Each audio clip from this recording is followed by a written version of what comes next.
నగరకాల 9వ ward division నుంచి మరి independent candidate పోటీ చేస్తున్నట్టు చేకూని రజిత శ్రీనివాస్ గారు ప్రస్తుతం మనతోటి ప్రచారం చేస్తూ మరికొద్ది గంటల్లో ముగుస్తున్న సందర్భంగా వారి యొక్క ప్రచారం ఎలా ఉందో అడుగుదాం. చెప్పండి శ్రీనివాస్ గారు, ఎలా ఉంది ప్రచారం?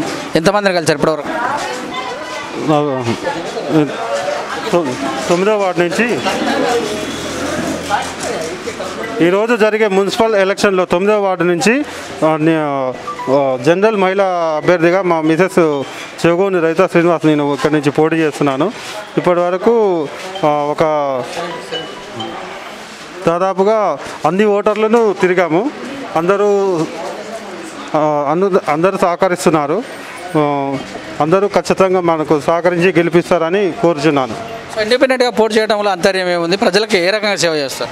ఇంతకుముందుకు దాదాపుగా నేను ఒక 7-8 ఏళ్ళ క్రితం ఒక ఎంపీటీసీగా పోటీ చేశాను. అప్పుడు టీఆర్ఎస్ నుంచి అప్పుడు ఒక 7 ఏళ్లతోటి ఓడిపోయాను.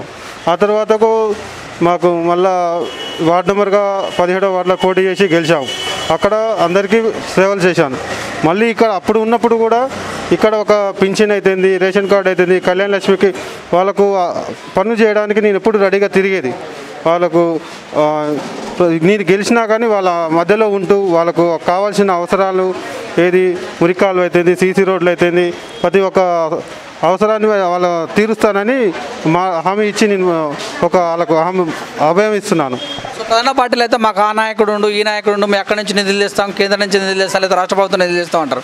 మరి మీరు ఎక్కడి నుంచి దేశీ డబ్బులు జమ చేస్తారు? ప్రజలకు ఏం చెప్తారు? వాళ్ళ యొక్క మద్దతు కూడగట్టుకునే ప్రయత్నం ఏంటి? ఈరోజు ఇంతకుముందుకు గ్రామ పంచాయతీ ఉంటే తక్కువ నిధులు వస్తాయి.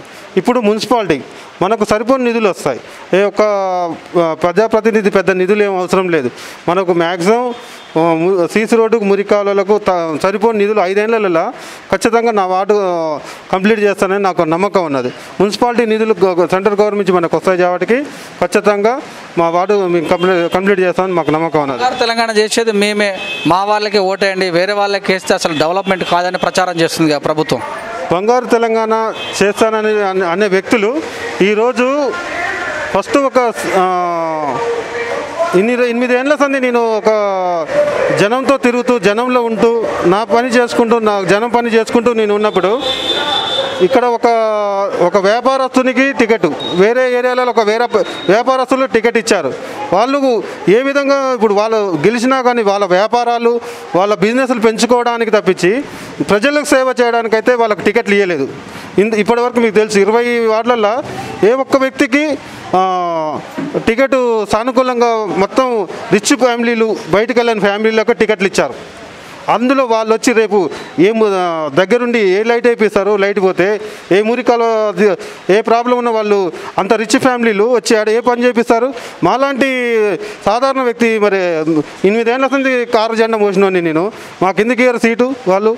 అందుకనే మేము కూడా టీఆర్ఎస్లో ఉన్నాం, మేము కూడా రేపల్ అని వేసుకున్నాం.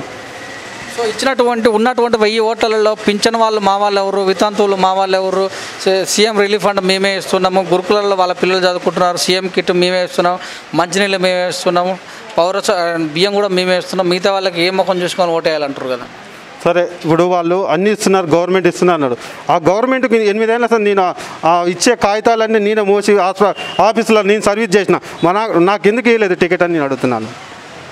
అంతే. ఏ సమస్యలు ఉన్నాయి మీ యొక్క వార్డులో? 9వ వార్డులో మోరీ సమస్యలు ఉన్నాయి, సీసీ రోడ్డు సమస్యలు ఉన్నాయి, పింఛన్ రావట్లేమని పాపం చాలామంది బాధపడుతున్నారు. చాలామంది పింఛన్లు దాదాపు ఇప్పుడు 2 ఏళ్ళ సంది గవర్నమెంట్ ఆఫ్ చేసింది, ఇంతవరకు ఇవ్వట్లేరు. 2 మాటలు చెప్పండి, మరి ప్రజల్లోకి ఎలా వెళ్తున్నారు? నా పేరు చౌగోన్ రజిత శ్రీనివాస్. నేను 9వ వార్డు కౌన్సిలర్గా పోటీ చేస్తున్నాను. నేను ప్రజలకు సేవ చేయడానికి వెళ్తున్నా. సీసీ రోడ్ల విషయంలో కానీ, మురికి కాలువల విషయంలో కానీ, వితంతు పింఛన్ల విషయంలో కానీ, వీటి విషయంలో నేను ప్రజల్లోకి వెళ్ళి చేస్తానని అంటున్నా. మీ అమూల్యమైన ఓటు ఈ సింహం గుర్తుపై ఓటు వేసి నన్ను గెలిపియారని అందరికీ పేరు పేరున ధన్యవాదాలు తెలియజేస్తున్నా. చెప్పండి సార్, మా టీవీ తరఫున మీ ఓటర్లకు ఏం చెప్తారు? ప్రతి ఒక్క ఓటర్కి నేను భరోసాగా నేను ప్రతి సమస్యకు నేను ముందుండి ఏ ఒక వార్డులో ఏ సమస్య ఉన్నా నేను చేస్తానని వాళ్ళని నన్ను ఓటేసి సింహం గుర్తు మీద ఓటేసి నన్ను గెలిపించాల్సిందిగా కోరుచున్నాను. Thank you sir. ఇదండి మరి 13 సంవత్సరాల నుంచి కూడా నేను ప్రజాక్షేత్రంలో ఉన్నాను. మరి 9వ వార్డులుగా కౌన్సిలర్గా నన్ను గెలిపించినట్టయితే ఖచ్చితంగా కూడా సమస్యలన్నీ నాకు తెలుసు. అసలు ఏ ప్రభుత్వాలు ఇవ్వాల్సిన అవసరం లేదు. ఖచ్చితంగా ట్యాక్సీ పేయర్స్ ఉంటారు కనుక మరి నీళ్ళు అయితేనేమి ఇక్కడ ఉన్నటువంటి డ్రైనేజ్ సమస్య అయితే అన్నీ కూడా నేను చక్కగా నెరవేర్స్తానని తెలియజేశారు. మరి 13వ వార్డు కౌన్సిలర్గా పోటీ చేస్తున్న వ్యక్తి చెవుగోని రజిత, 9వ వార్డుగా పోటీ చేస్తున్నటువంటి వ్యక్తి చెవుగోని రజిత శ్రీనివాస్ గారు తెలియజేశారు. చూస్తుండే విత్ న్యూస్ కెమెరా మహేష్తో మీ సురేష్ దండం.